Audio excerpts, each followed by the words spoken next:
हम सबको पता है कि ऑक्सीजन हम सब के लिए कितनी जरूरी चीज है। यह सिर्फ एटमॉस्फेरिक फॉर्म में ही जरूरी नहीं है, बल्कि कुछ मेडिकल कंडीशंस में भी हमारे लिए बहुत जरूरी है, जैसे कि कार्डियक अरेस्ट के दौरान, या फिर रेस्पिरेटरी प्रॉब्लम के दौरान, या फिर अगर कोई वेंटिलेटर पर है, वेंटिलेटर की कंडीशन में मेडिकल ऑक्सीजन हम सब के लिए बहुत जरूरी हो जाती है। ऑक्सीजन मेडिकल यूज में ही नहीं और इंडस्ट्रियल यूज में भी काफी ज्यादा उपयोग में लाई जाती है, जैसे कि स्टील इंडस्ट्री में, ग्लास इंडस्ट्री में, फार्मास्यूटिकल इंडस्ट्री में भी इसका बहुत ज्यादा यूसेज है। अगर सडन डिमांड बढ़ जाए ऑक्सीजन की, तो लाजमी है कि कोई ना कोई इंडस्ट्री तो सफर करेगी due to shortage of supply. पिछले कुछ दिनों में कुछ स्टेट्स ने शॉर्टेज रिपोर्ट करी है मेडिकल ऑक्सीजन की, क्योंककि कोरोना वायरस के जो केस हैं वो सडनली बहुत ज्यादा बढ़ गए हैं। हमारी डेली प्रोडक्शन ऑक्सीजन की 7,127 मैट्रिक टन है और दूसरी तरफ हमारी कंजम्पशन जो है मेडिकल ऑक्सीजन की वो है 3,842 मैट्रिक टन। फिर भी शॉर्टेज क्यों, चलिए समझते हैं।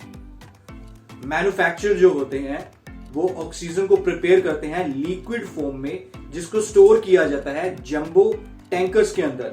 उसके बाद ट्रांसपोर्ट करने के लिए क्रायोजेनिक टैंकर्स का यूज किया जाता है। अब बारी आती है डिस्ट्रीब्यूटर की। डिस्ट्रीब्यूटर रीगैसिफिकेशन प्रोसेस के द्वारा ऑक्सीजन को गैसियस फॉर्म में कन्वर्ट कर देते हैं और फिल करते हैं जंबो सिलेंडर्स के अंदर। ये जंबो सिलेंडर अब सप्लाई करी जाती है छोटे सप्लायर्स को या फिर डायरेक्टली हॉस्पिटल्स को।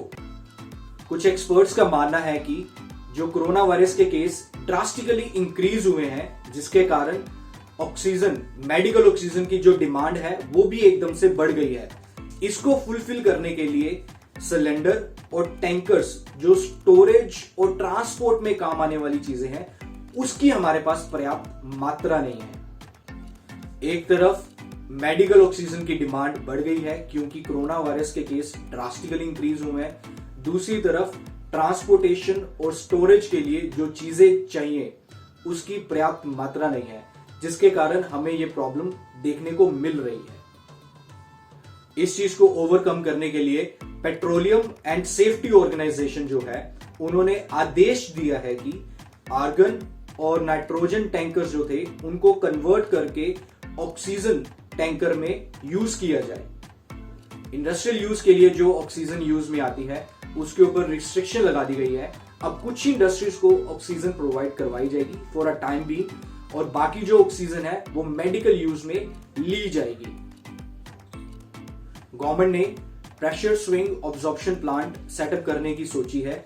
यह प्लांट खुद अपनी ऑक्सीजन मैन्युफैक्चर कर पाएंगे ताकि हॉस्पिटल खुद अपनी ऑक्सीजन मैन्युफैक्चर कर सकें और सेल्फ रिलायंट बन सके। कोरोना वायरस के टाइम के पहले हमारे पूरे देश के अंदर मेडिकल ऑक्सीजन की जो डिमांड थी वो थी सिर्फ 1000 से लेके 1200 मैट्रिक टन। आज की डेट में महाराष्ट्र स्टेट के अंदर सिर्फ मेडिकल ऑक्सीजन की जो डिमांड है वो है 1250 मैट्रिक टन। कुछ प्रश्न दिमाग में आते हैं, जैसे कि हमारे देश से पहले कई देशों ने सेकेंड वेव को देखा है, हमने उनसे क्या लेसन लर्न किए हैं।